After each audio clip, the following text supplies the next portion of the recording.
Welcome to Vision Profiles, the podcast for dedicated Apple Vision Pro users. We explore the hardware, software, apps, and the latest news from the world of spatial computing. I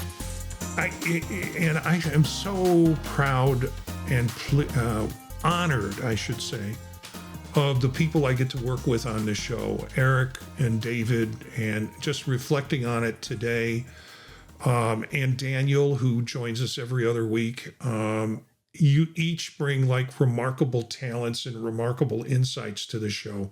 All I do is like put the menu together for the evening and contribute some comments as I feel about it. But you guys really know your stuff, and I appreciate that so much. And just I'll say this up front on the show so people catch it. Coming up this Friday, which is August, what is this Friday? August 7th, I guess. It's August 7th. macOS Ken. Yeah, macOS Ken just did a 20-minute with me for his show because he's not doing news for a couple of days as he's going to be on the road. And instead, we've got 20 minutes of Vision Profiles, where I got to talk a little bit about myths with Apple Vision Pro and also really got to speak appreciatively of the team that we put together here. So that's on my mind, not just the fact that I'll be on macOS Ken, but that, that whole experience brought the appreciation that I have for you guys doing this. We're on our 114th episode. So just briefly, I'm Marty Gensius, a professor at Kent State University, podcaster, and Apple enthusiast. I'm Eric Bolden. I work in IT, but my passion is finding creative ways to share content, currently photography of plants, birds, panoramic sequences, and whatever else manages to catch my eye as I drive by. And I'm Dave Ginsburg, the host of the In Touch with iOS podcast, IT professional, and I'm continually discovering new ways Apple Vision Pro is shaping the future of computing. Thanks, guys. Daniel's not with us tonight. He's traveling somewhere in North Carolina and out, I think, visiting friends, because it is that vacation time where people get out. Eric's on the road. It's not his usual background. But it's not a fake AI-generated hotel room background. It is a real hotel room background. So we appreciate him connecting with us for the show tonight. Just a reminder, you can find us on YouTube at youtube.com/@visionprofiles. Monday nights at 9 p.m. Eastern Time. Catch the video later or later that night, or on YouTube, or the audio on any podcast service. And I don't know if you guys have any news with Vision Pro or anything that you ran across while you were addressing or dealing with it this week. I think we've all been fairly busy with projects. We have a lot of apps to talk about tonight. As I put together the show, I went to some sources where people were advertising their new apps or advertising the upgrade of their particular apps. And I just kind of grabbed those, searched for them, and put together some really cool apps for tonight. There's one that I hope Eric got a chance to look at. If he doesn't, this one is all Eric. It's nature, it's stories, it's 180 spatial video. It's all Eric, but we'll get to that when we get to the app section of this. Top story is, and this is kind of new, it is Adobe Premiere now edits spatial video on Apple Vision Pro. And this came out July 24th, but I wanted to emphasize this as an important story.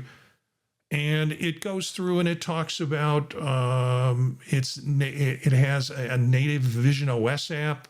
The first time a major professional video editing brand has arrived, and on the headset, This is a mobile editor. It's not the full desktop Premiere Pro, but it does include spatial specific features like floating panels, spatial video clip support, and depth control for overlays.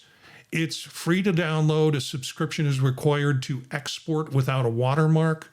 So you might, Eric or Dave, you might try it out with the watermark to see what it's like, just to play around if you're not familiar with the Adobe Premiere interface, just to play around with it and see what it's like.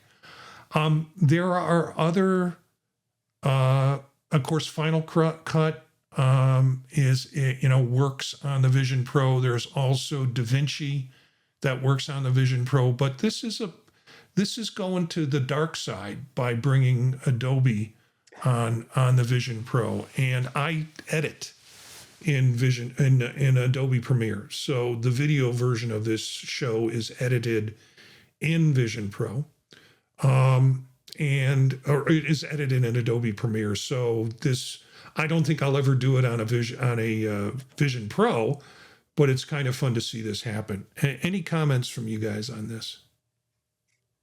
It's interesting to see how video editing would really work on a Vision Pro. I mean, I'm going like this, and I don't want to get my camera going, move my move me back and forth here. But you're moving your fingers around. It's going to take a lot of getting used to. I use Final Cut Pro, and I'm still not well versed in it. Still learning that. I know you're very well versed in Premiere, so this, I don't know if you had a chance to try it yet, but yeah, you have to be comfortable with the product, and that's probably going to be the biggest thing. But is it going to be something in the future? I don't know. I mean, this great pencil I still haven't used yet. That probably would come in handy. Isn't that a user error? It's not a hardware error. It's a user error. This is a user error. This is a user error. I don't know why the hell I haven't started using this thing yet, but I gotta poke my eye out to get it to do here. But so being able to do those things, and that's you're showing the video there. That's pretty cool that you can go through the timeline and scroll on. I'll play around with it, see what, especially if they have they can let you demo it, and I don't care about the watermarks because I'm not going to use it as production. So yeah. But I haven't used Premiere in quite a while, so yeah, it's a little bit of a learning curve, of course. Yeah, what prompted this, Dave, was when you said, "I don't know how people would do that, moving with their pinching and fingers." And I remember seeing this video at one point, and it happens to be at the bottom of the article that I have as part of the link in this. So yeah, you can see the editing and the outcome of the editing with the spatial piece. So, Eric, any comments?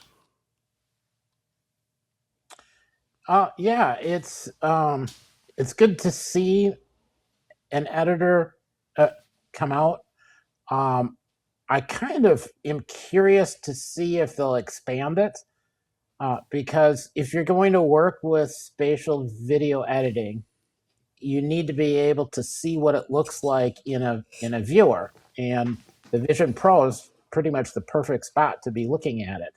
So I wouldn't be surprised if at some point they allow editing in other locations and mirroring it, or letting this app then pull that in and get playback in the Vision Pro to make it sort of a faster iteration between filming it, getting some spatial content, seeing the results. And there's some other apps that are out there specifically designed to allow that viewing. So the more the merrier. Yeah, I remember when they first started talking about Vision Pro as a productivity tool, I was surprised that there were posts from people saying, "Oh, this is great. When I'm on an airplane, I can edit video." And I thought, really?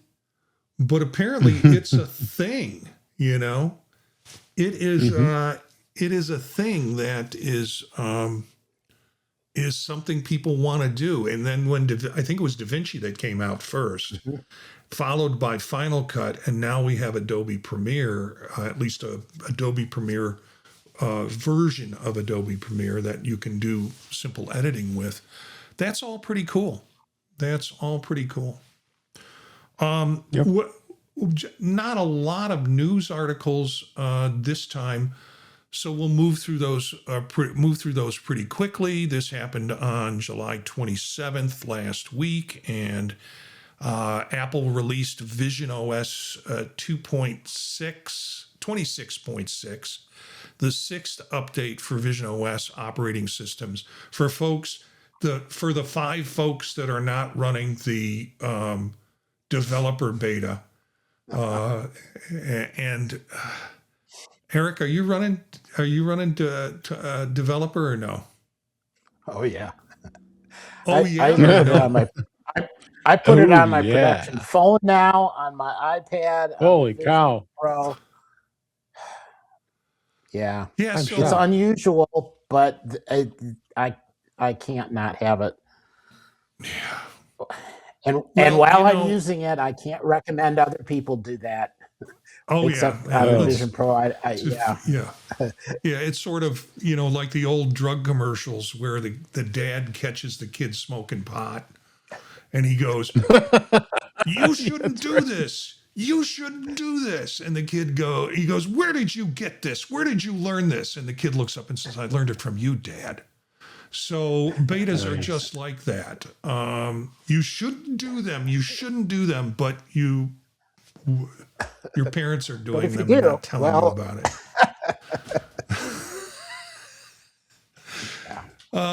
So yeah, Mac rumors. I guess, the fact, how can you publish it under Mac rumors if it's not a rumor and it actually did occur? They did release 26.6. So yeah. And then again, under Mac rumors, Apple seeds the 4th visionOS 27 beta to developers.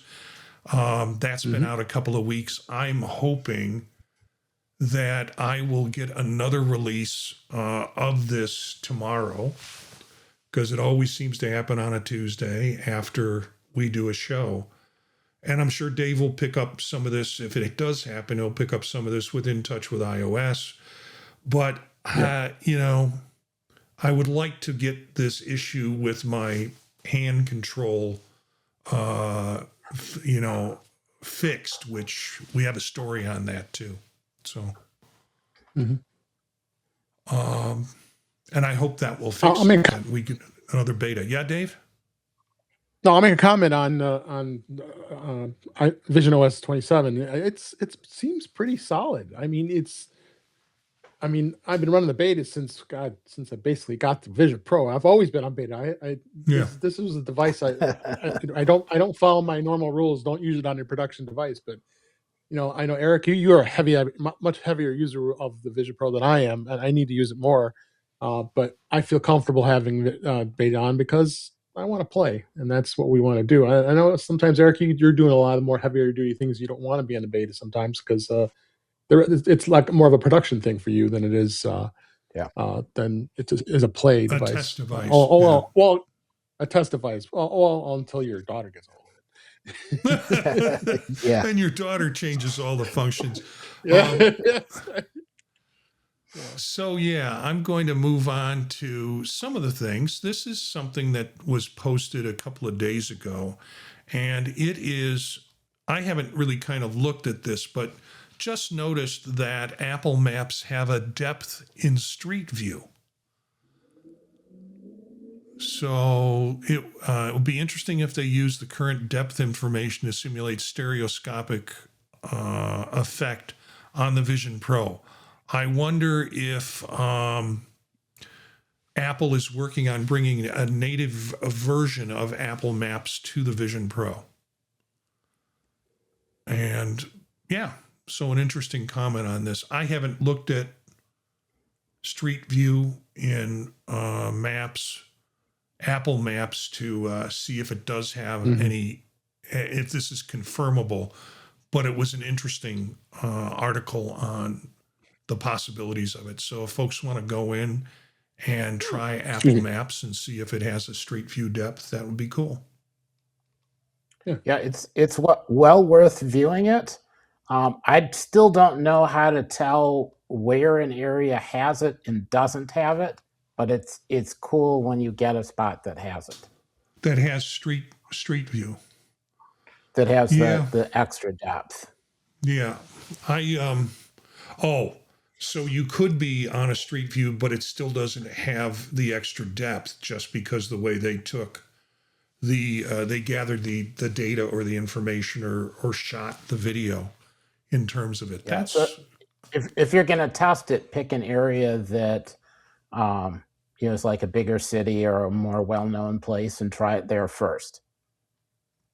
yeah. Here's It does seem to be another very nicely responsive, though. yeah. You click on a spot and it zips right along. So that's been very nice. Yeah.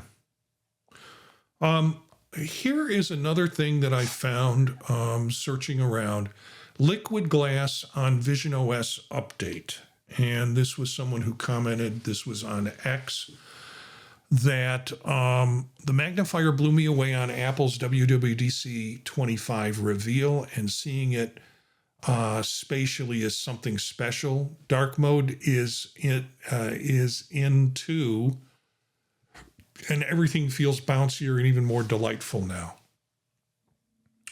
So they have some video here of person running this in visionOS and looking at the magnifier in particular. That I'm sharing some of the video directly for folks who are watching the live stream.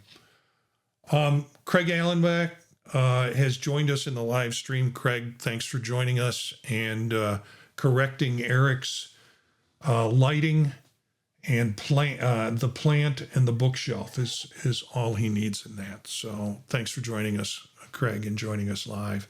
And you can join us live too at youtube.com/@vision profiles Monday nights at 9 p.m. Eastern time.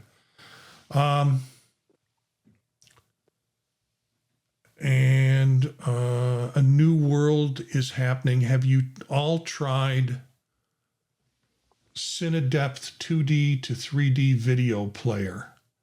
It's phenomenal environments and almost no video artifacts, supports SharePlay. We're going to talk about 2D to 3D conversion app that just came out. I don't think it's that one though. Coming up as an app, but that's a good recommendation. All right. Let's go on and see what else we have in terms of information. Here's my issue. And palm gesture stopped working. I had my Vision Pro for about a week now, and it's been working great, just blurry. My prescription lenses just arrived, and it looks fantastic now. The issue is that the look at your palm, bring up a little circle gesture stopped working completely. I've redone hand and eye setup a bunch of times. Hand tracking seemed to work elsewhere, but gesture just isn't working at all. Has anyone had this happen? I've tried disconnecting the battery to restart the device. They're on beta 4. So they're on the same beta that we all are on.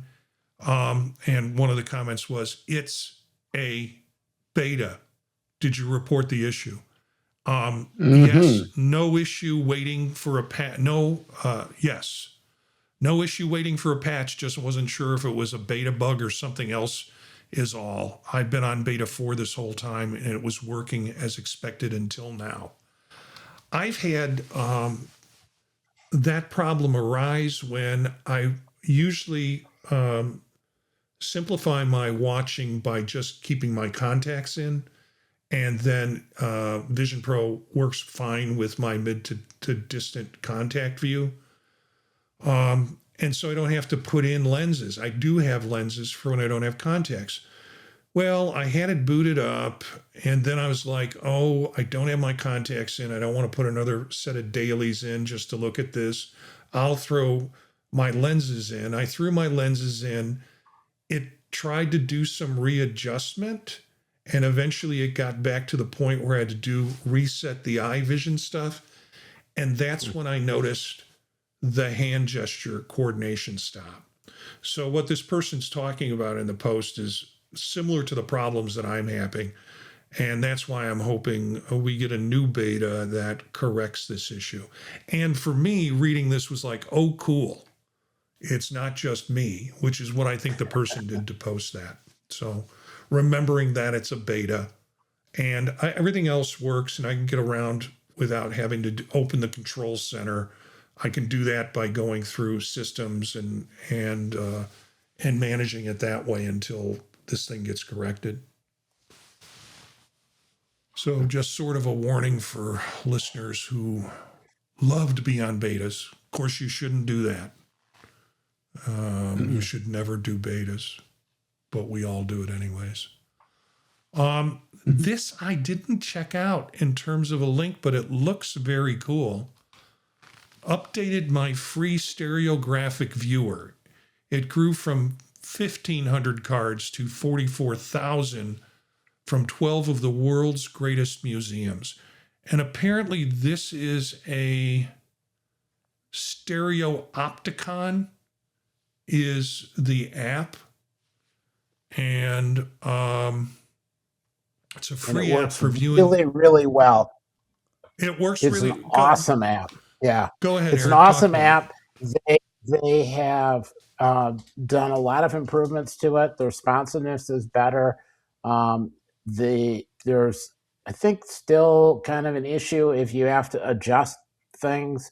It doesn't keep the manual adjustment between cards, but they're going to look at fixing that and rolling out an update later. The additional cards have been really nice. I'm really surprised at the numbers of collections of cards out there that they've been able to get a hold of. And in some cases, it still reaches into the collections. In other cases, they've been able to pull scans of the cards out and put them in a higher speed connection. So it's faster to grab and visualize. I was looking at ostriches and emus earlier tonight. But there's a bunch of stuff from the San Francisco earthquake. And it's neat because you get a stereo view of what the buildings looked like before the earthquake and fires, and not just the after effects, and a whole lot of other areas that they did a bunch of stuff where they had like kitchen implements or a field with some cows, or so you get to see a set point, what everything looked like, but with depth. So really a lot of what we used to get with ViewMaster, because it was the precursor to the ViewMaster discs. But now you can easily view a whole pile of them, plop the card in, and you don't have to have that whole giant physical viewer that you used to have, which was a really long kind of hunk of wood with a lens on one side and a clip to drop the card in on the other side. It would be like if you took a ViewMaster and then stretched it out, 12 or 18 inches. So only if you had, only if you had the talking ViewMaster, you'd be big long thing here. There were talking ViewMasters. Yeah, there was. I had one. Man, I led such an underprivileged childhood, which is why I go toy nuts as an adult. I think a talking ViewMaster. It wasn't that expensive. Yeah. Well, tell that to my parents. They're both dead now, so you could tell them anytime you want. I did find the link. I did find the link for Stereopticon. I will go ahead and put that in the show notes so you can get this app. I guess my question, Eric, is did the developer just kind of go to public sources of photographs that were housed at museums and maybe on their sites for public display. They went and talked to them to get permission Oh, to because scrape.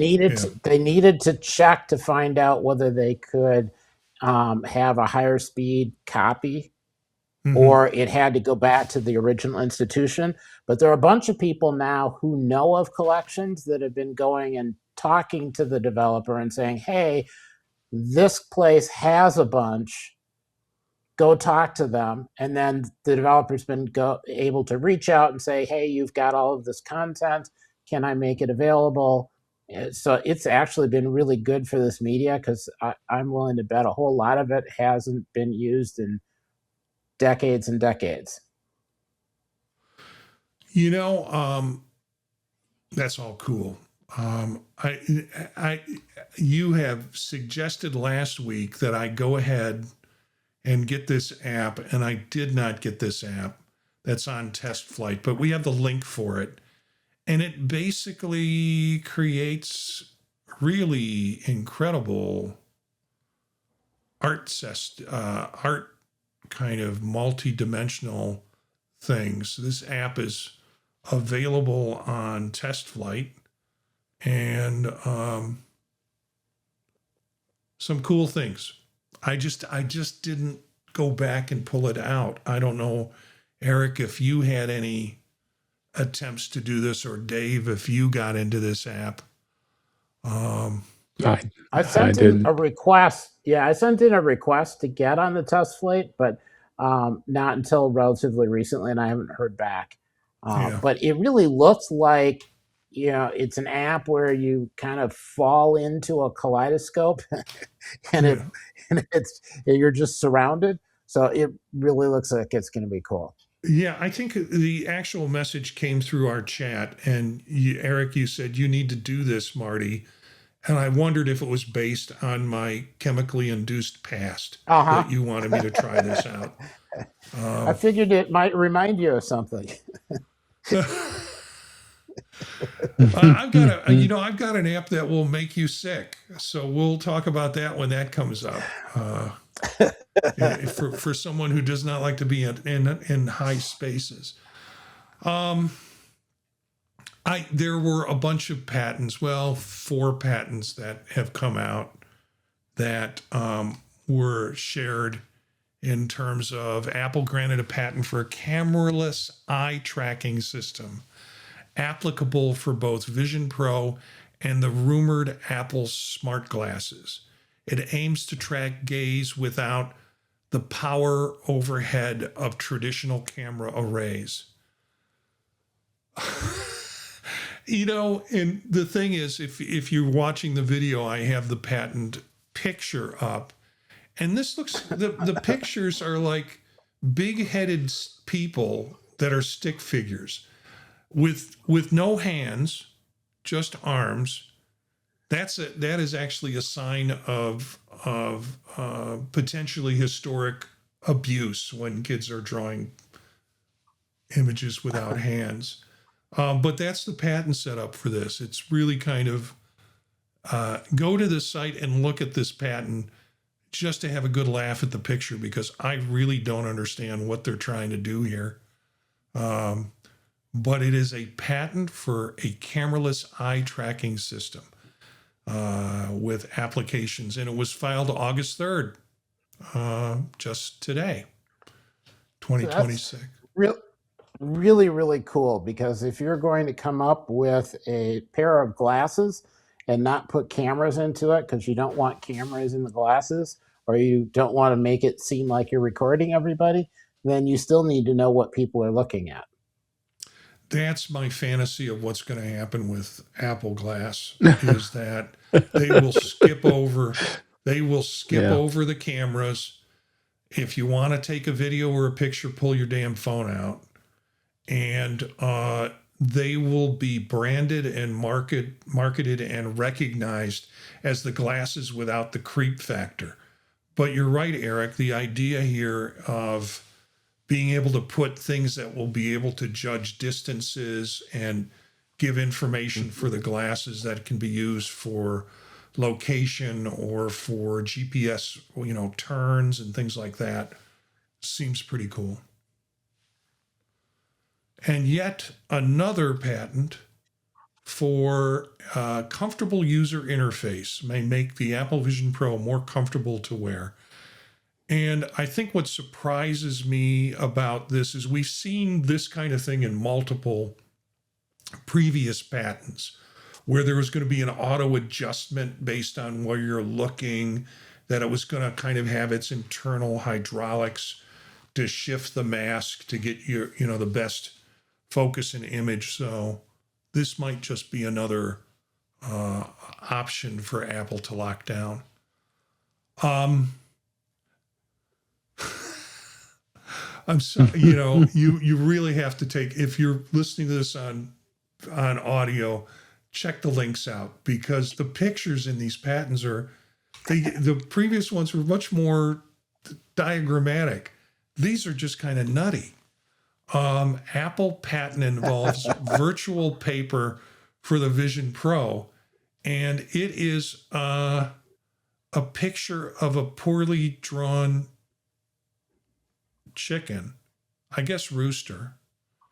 And it appears to be wearing clothes.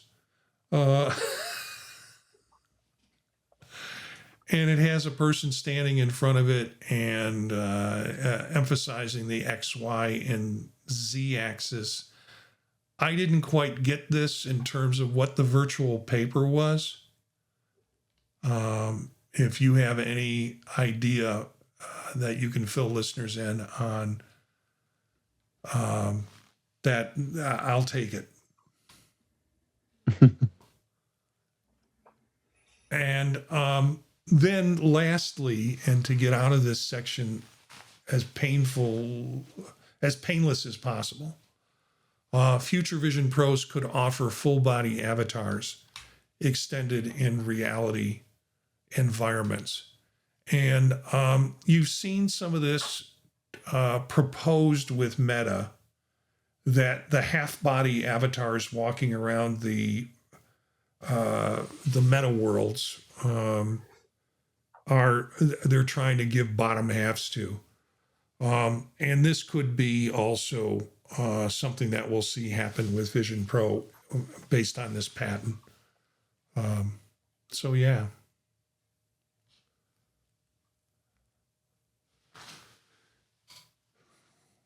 Captures the user's actual appearance to generate a full body 3D avatar in XR, going well beyond the current persona feature. I have a certain amount of body shame because of my weight and size, and the last thing I want to do is appear as I am in Vision Pro. I guess I don't care. I'm old. I don't give a damn about that anymore. But frankly, but there's a fix. There's a fix. All you have to do is make sure your avatar is wearing an Apple Watch, and then you make your avatar walk back and forth multiple times during the day to get your step count up, and then all of a sudden your avatar will look better. Oh. Ironically, when I first started messing around with Second Life, which is a VR world, I went in there to try and make a really me-looking me. And all I could get was basically 20-year-old avatars with really svelte bodies, really good athletic bodies. I couldn't create a avatar that looked my body shape, my size, my age. So there is already some built-in bias with that. So I guess in this case, Apple's going to let it all hang out. As long as you can blur bits.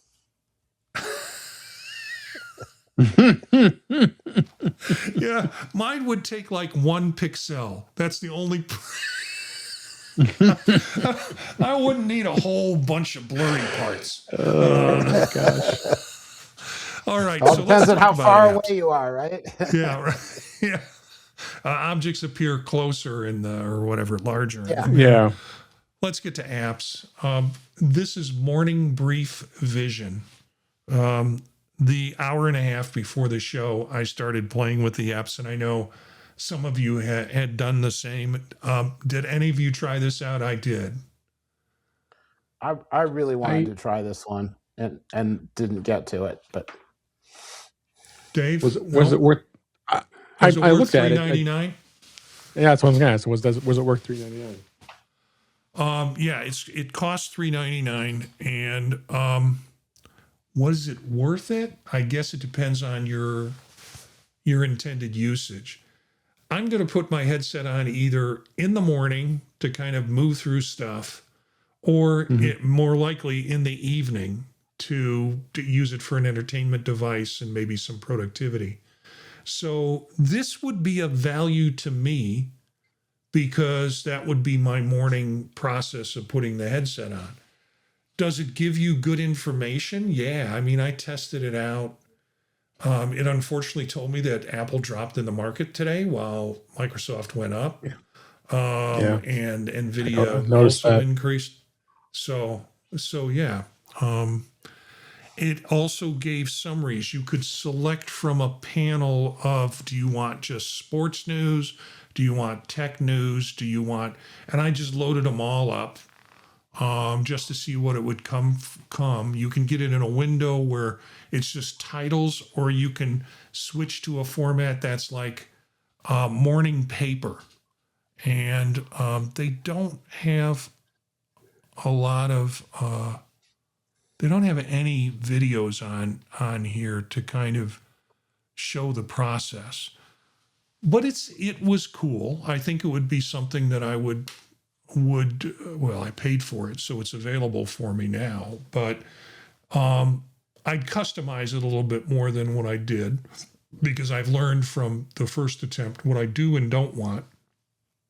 And it seemed like a pretty cool interface. Now, it did populate a lot of my room because it gives you separate cells for separate things. You've got weather, you've got news, you've got stocks, you've got your calendar. So it does pretty much fill up your field of vision pretty quickly. Yep. But yeah, for folks who want to slap this headset on and get an idea what their work's going to be for the day, it's pretty cool. All right, this is the one that I thought was really, really neat, and I hope Eric got a chance to do this or look at this, and Dave. I did look at it. Yeah, what'd you think, Dave?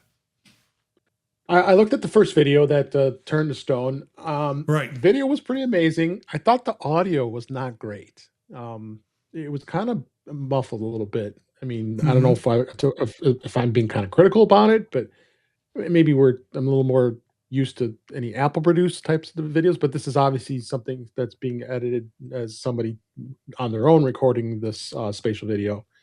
But overall, I think it's a good experience. Looks like there was like 3 different videos. I'm gonna go back and watch the other 2 that were free. But I guess it's in-app purchase if you want to get the next one. It's coming soon, it said. Yeah, I was one of them was coming soon. The other one that was a free video was actually a shorter, like minute and 40 seconds. Yeah. But the interesting thing about this for me is it's going to kind of natural places. And the one that was one that was fascinating was the Paiute Canyon, because they had lots of different shots in there. You saw this, Dave. Lots of different shots in there, really using kind of spatial. And there were a couple of shots that when I saw them, standing up top and looking down in the canyon, I thought this will trigger Eric at some level.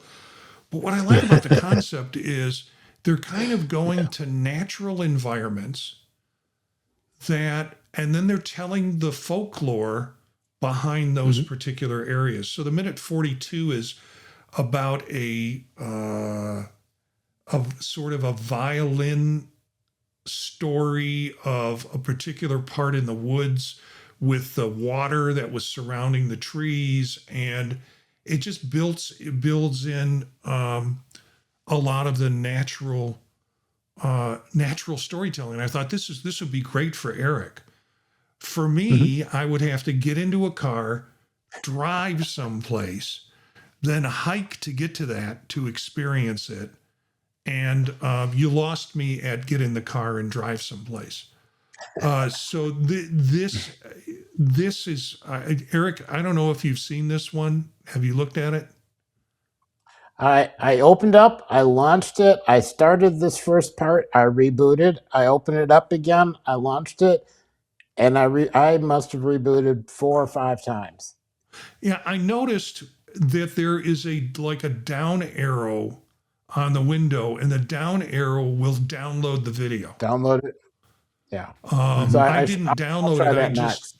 I streamed it, but it did stall in a couple of places for me. So I think they're giving you the ability to download those videos, at least the ones that are free or that you wind up paying for.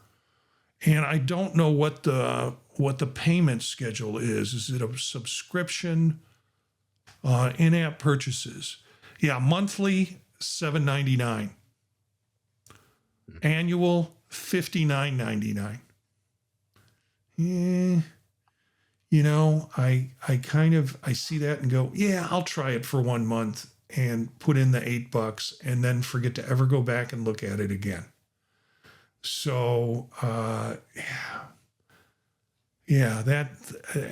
would say the price point is better than others that I've seen for these kind of video serving sites, but still go in and take a look at it, because I think the concept is incredible in terms of the storytelling that goes with it.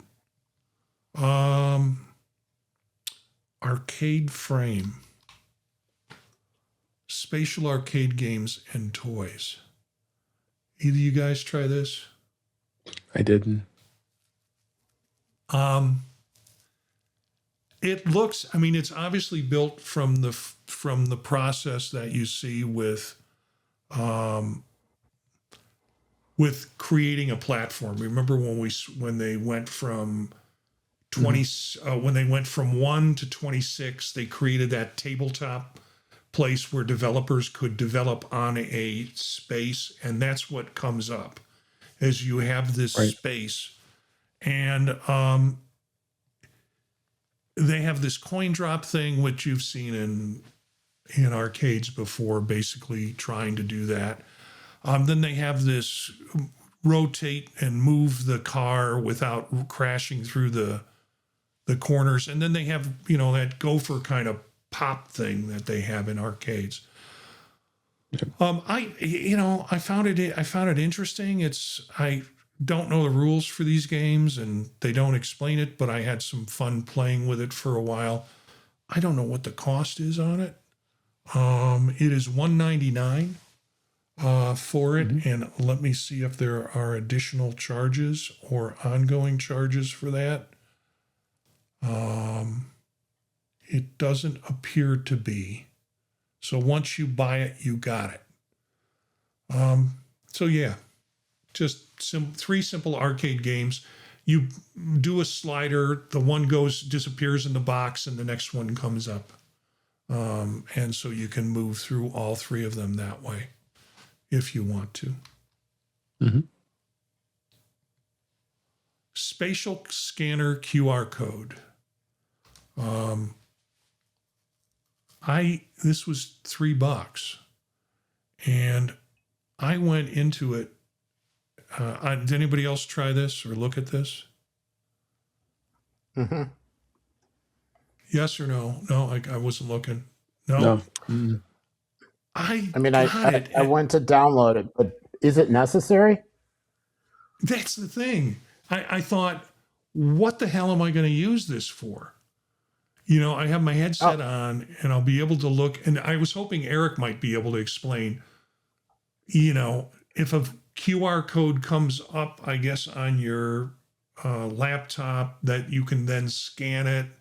And I don't know, Eric. I just could not figure out a use case.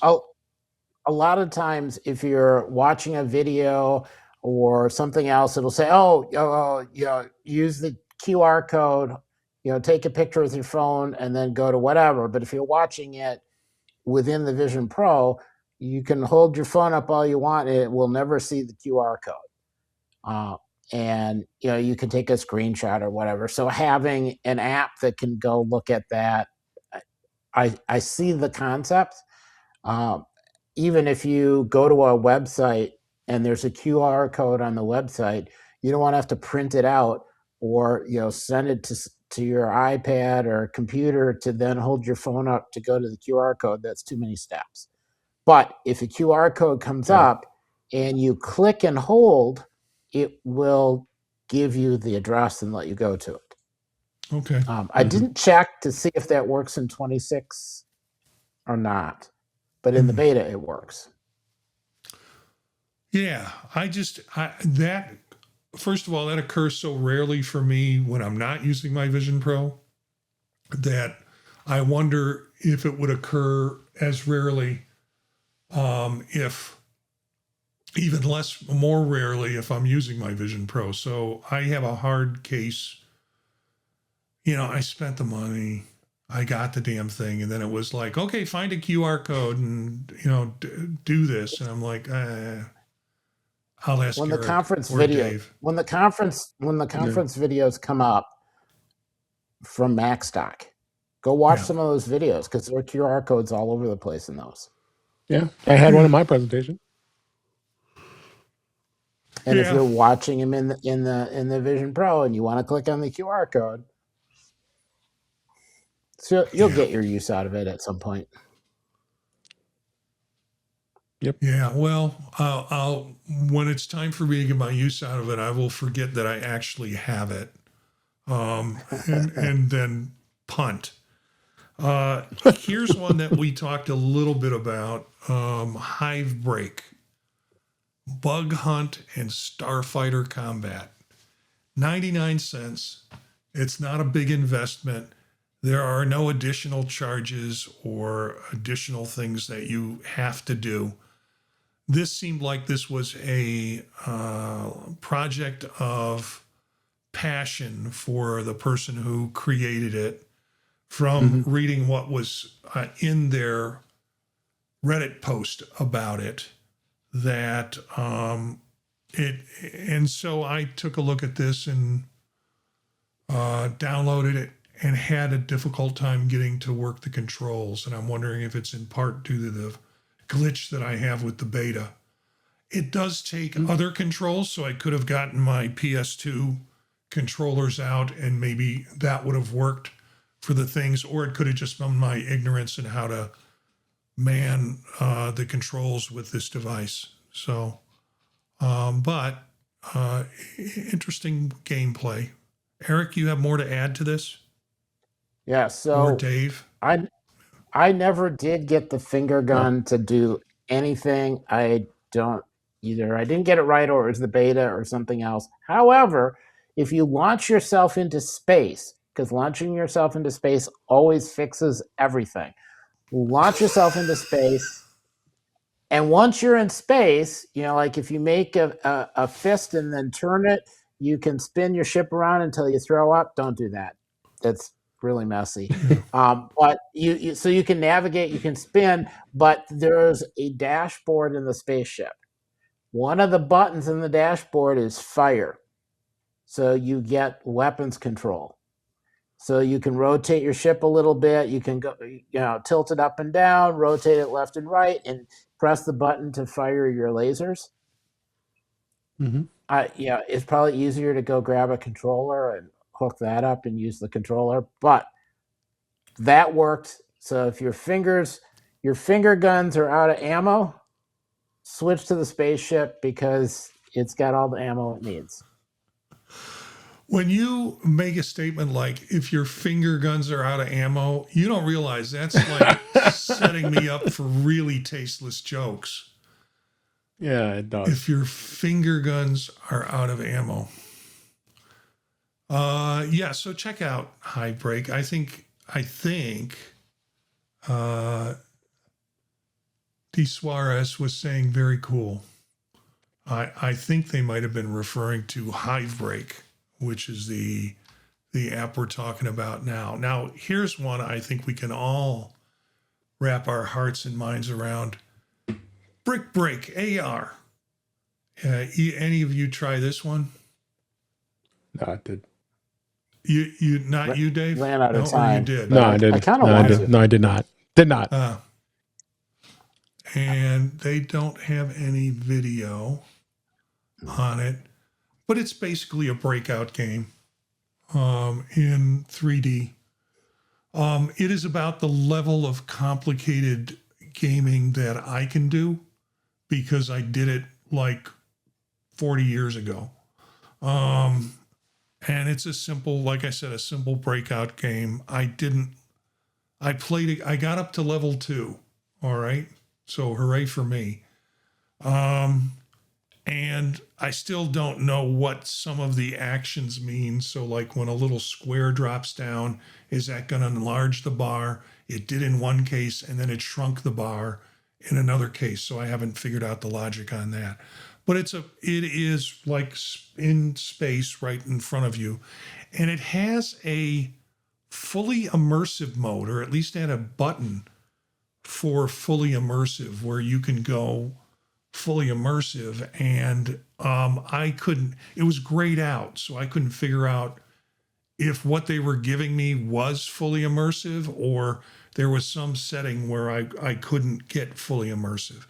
Basically, it was a frame hanging in front of me in space with the thing moving back and forth. I wouldn't consider that fully immersive, but that's one of the options on this.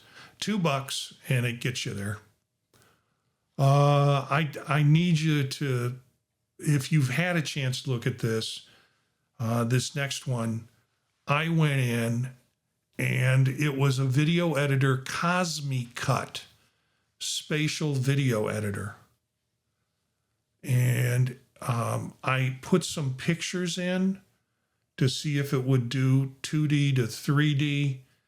And it didn't work for me. And that is not a complaint about the app. I actually put in a picture of us standing outside a restaurant at Macstock. And when I put it in and I asked to act on it, it kind of drifted around the picture, sort of like a Ken Burns effect. It didn't give me a spatial pullout. So I'm not certain if I didn't know it or didn't do it right, or it was a limitation of what I was doing in terms of using the free version of it. They talk a good game in here. Does it need more than one frame to work on? So maybe you have to give it actual video and not just a still? Yeah, that could be it. That could be it. There is one review that said, I love this app. I love this app, paid for subscription. Now it does not work either. I used to love this app. Oh. So someone was not happy with the paid subscription function on it. And I think this is one where they made a change in it. Like they published and they said, we have a new version of this app out. And this was 2 days ago. And then they followed it up with a link that said, oops, we accidentally introduced a bug. But the latest version, which is what I downloaded, the bug, they had corrected the bug for. So what did scare me away was monthly for $5, yearly for $40 in terms of cost. And just feeling like I couldn't get enough out of the free version to determine whether or not I would have enough video to do the conversion. And once I did the conversion, I guess I could show it on my phone or I could show it on other devices once I got it there. Eric, you're into this kind of thing. Is there anything that seems appealing or unappealing to you? Well, there aren't a lot of, there are not a lot of editors that you can use on the Vision Pro itself. And again, it's that whole thing of if you can take some clips and you can edit them and you can see the results of the edit in the Vision Pro right away without having to save it and then switch to the Vision Pro and then, view it. That appeals to me. I, I might give it a try for a month.